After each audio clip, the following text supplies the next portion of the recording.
And in addition to the New York Times story, People magazine writer Natasha Stoynoff, who wrote that Trump forcibly kissed her and insinuated that they would have an affair during a 2005 interview. Well, Stoynoff writes that she was meeting with Melania and Donald Trump for a feature piece on their one-year anniversary.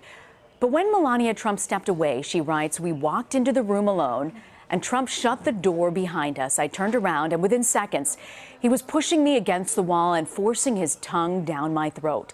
Donald Trump is doubling down on his claims that accusations against him are false. He spoke about the People article at a campaign rally in Florida earlier today. Then there was a writer from People magazine who wrote a story on Melania and myself on our first anniversary. The story was beautiful. It was beautiful. It was lovely.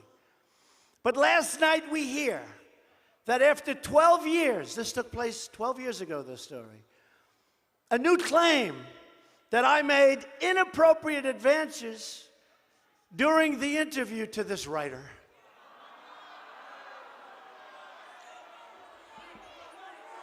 And I ask a very simple question. Why wasn't it part of the story that appeared 20 or 12 years ago? Why wasn't it part of the story? Why didn't they make it part of the story? I was one of the biggest stars on television with The Apprentice, and it would have been one of the biggest stories of the year. Think of it. She's doing a story on Melania, who's pregnant at the time, and Donald Trump, our one-year anniversary.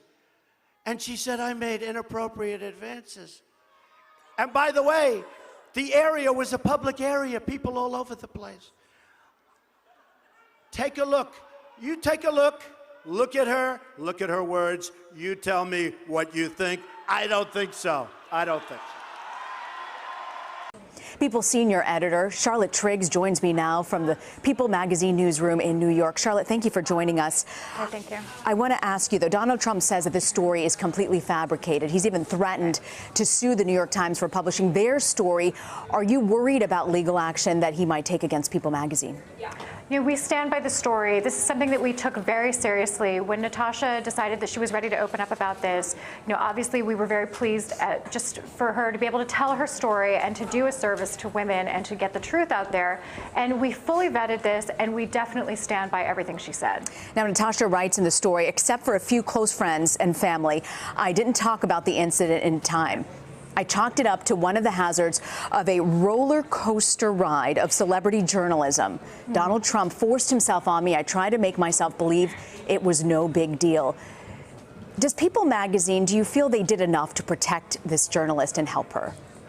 Listen, Natasha didn't want this to be a public issue at the time, so she only disclosed this to a trusted colleague and friend. She didn't take it up the chain. This wasn't something that was brought to management, and she did not want the story killed, although that was, you know, something that her friend had suggested as an option, because she didn't want to deal with the ramifications at the time. She was afraid of retaliation from Mr. Trump.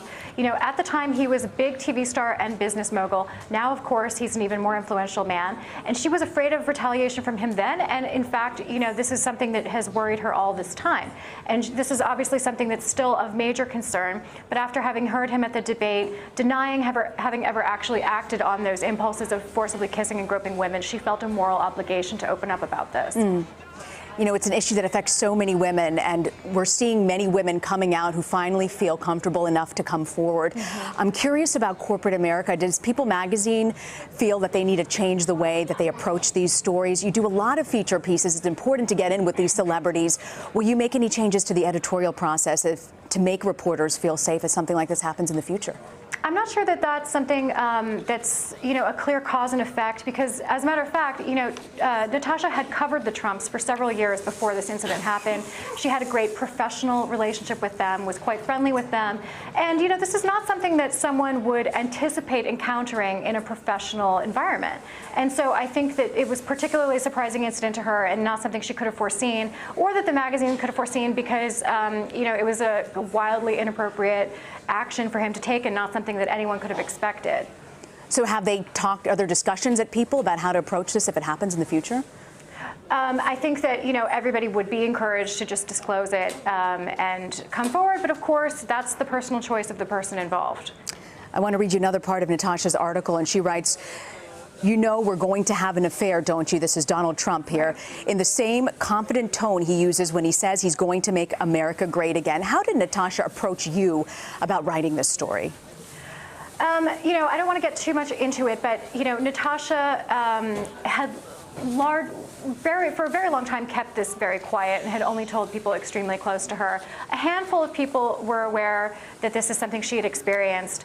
And, you know, over the course of the past few months, she has warmed up to the idea of coming forward with this story. And really the thing that was the linchpin that really pushed it over the edge for her was hearing him deny forcibly kissing or groping women during the debate when he was pointedly asked by Anderson Cooper. And it was after that point that she really decided this was something she felt morally obligated to talk about. We're hearing so many women come forward with these types of allegations, Charlotte.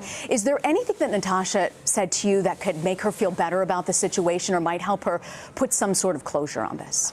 Well, she said that she felt very vindicated in having seen that Access Hollywood tape and knowing that this was his MO, this is how he operated, that he bragged about the fact that he didn't even wait for someone's consent to kiss them or to, you know, grab them by the genitalia, as he said so lewdly on that tape. That made her realize that this was not in any way her fault. This is just what he does.